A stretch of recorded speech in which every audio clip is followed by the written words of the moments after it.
Seja muito bem-vindo a mais um vídeo aqui do Bible Tour, agora ingressando o quarto evangelho, o evangelho de João. Mas antes de falar de João especificamente, eu vou fazer um vídeo aqui bem curtinho, é quase que um parênteses que nós estamos abrindo no meio dessa narrativa para fazer um resumo dos quatro evangelhos. Nós passamos por Mateus e eu pedi que você lesse Mateus entendendo que Mateus tinha o desejo de dizer que Jesus é o Messias.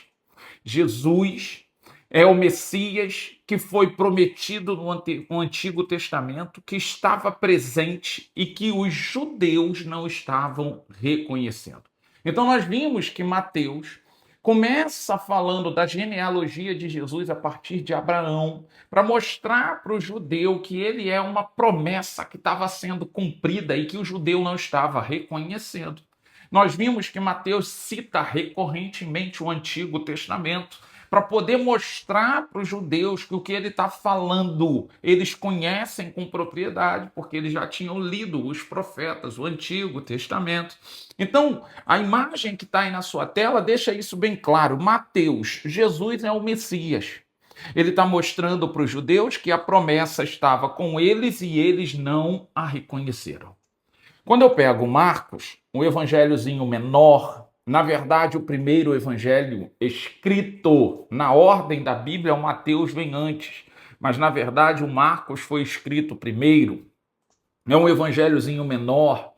95% do conteúdo de Marcos, na verdade, você já leu em Mateus, porque 95% de Marcos está dentro de Mateus. Mateus simplesmente é mais acadêmico, né? Mateus é um apóstolo de Jesus, é o Levi, o cobrador de impostos. É um cara que tem uma cultura diferenciada. Então, o evangelho de Mateus é muito chamado de evangelho acadêmico, mostra Jesus ensinando. Nós vimos, inclusive, em Mateus, que o Sermão da Montanha vem antes dos milagres, que é um Jesus que está preocupado com o ensino primeiro, para depois vir os milagres. Quando eu vejo Marcos, esse evangelho que foi primeiro escrito e que serviu como base para outros, eu vejo um evangelho mais curtinho e a proposta de Marcos não é dizer que Jesus é o Messias. A proposta de Marcos é dizer que Jesus é servo. Ele quer mostrar o Jesus que veio como homem para servir a humanidade. Um Deus que abre mão da sua glória, que desce, que encarna como homem para servir os seus. Então, você vai ver, e a tela aí, na sua tela, a imagem está dizendo isso. Para Marcos, Jesus é servo. E o maior serviço que ele podia fazer foi a obra na cruz. O primeiro evangelho escrito servindo como base para os outros evangelhos sinópticos. Quais são os evangelhos sinópticos? Mateus, Marcos e Lucas. Depois, na ordem bíblica, nós vimos Lucas. Se você tiver dúvida, você pode voltar a vídeos anteriores e assistir isso em maiores detalhes. Aqui é só um resumo. Lucas, eu mostrei para vocês que o objetivo dele ao escrever é mostrar um Jesus que veio para todos. Lucas, ele não andou com Jesus, ele não viveu com Jesus. Lucas é o cara que está falando para o gentio. Ele é um aluno de Paulo, ele é um discípulo de Paulo. O Paulo, um grande apóstolo dos gentios. Então, Lucas, quando escreve querendo mostrar esse Jesus que veio também para o gentio. Esse Jesus, essa salvação que está disponível para todos. Lucas é um médico, é um historiador, é um cara que escreve o evangelho numa riqueza de detalhe que os outros não fazem. É um evangelho mais longo, conta detalhes. Para ele não basta dizer que João Batista veio antes. Ele vai contar como que o pai de João Batista recebeu a notícia, como que João Batista nasceu. Ele vai contar como que Maria recebeu a notícia, qual é o cântico que a Maria cantou. Ele vai contar em detalhes. Ele vai contar uma riqueza de detalhes totalmente diferenciada. Mas o objetivo dele é mostrar essa salvação que veio para todos. Mateus, Jesus é o Messias que o judeu não estava reconhecendo.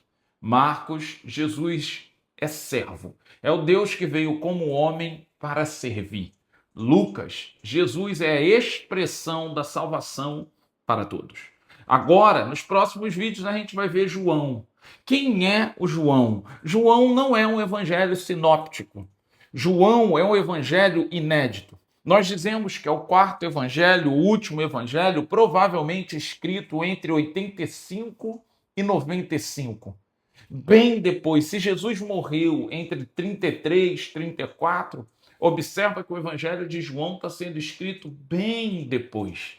O povo está vivendo uma crise de fé. Por quê? Porque Jesus tinha prometido voltar e ainda não tinha voltado. O judaísmo está pressionando aquele povo, tentando levá-lo de volta às práticas judaicas. O povo está vendo um monte de falso profeta, um monte de falsos deuses surgirem. João, então, ele é obrigado a dizer que Jesus é Deus. Para Mateus, ele é o Messias, aquele enviado prometido. Para Marcos, um servo. Para Lucas, aquele que traz a salvação e que está disponível para todos.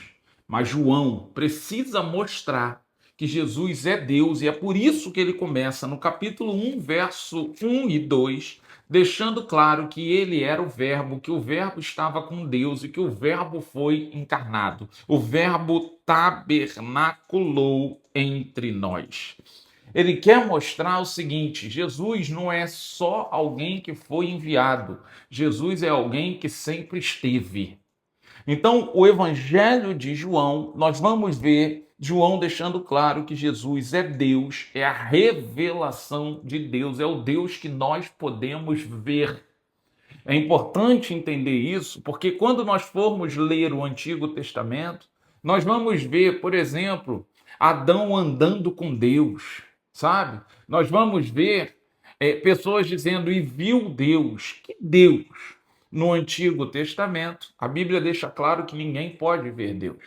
Então, o Deus que foi visto na terra é Jesus. No Antigo Testamento, a gente diz que isso é uma aparição de Jesus naquele ambiente. Vamos lá, a teologia define isso. É uma aparição de Jesus naquele ambiente. Por quê? Porque o Deus que a gente pode ver é Jesus, que é o Deus revelado. Eduardo, isso tem um nome teológico? Tem, eu não quero agora aqui entrar em teologia, só quero que você entenda a Bíblia. Essa é a grande proposta do Bible Tour. Então, João é o evangelho que quer definir quem Jesus é. E é isso que a gente vai ver nos próximos vídeos. Nós vamos mergulhar no Evangelho de João, nós vamos detalhar esse Evangelho de João. Você que já fez outros Bible Tour, eu espero que você esteja percebendo que a proposta nesse é ir mais fundo, é ir com um pouco mais de profundidade, é mergulhar um pouco mais e você poder entender com mais profundidade o que está lendo. Essa é a proposta. Eu te aguardo no próximo vídeo. Que Deus te abençoe, graça e paz.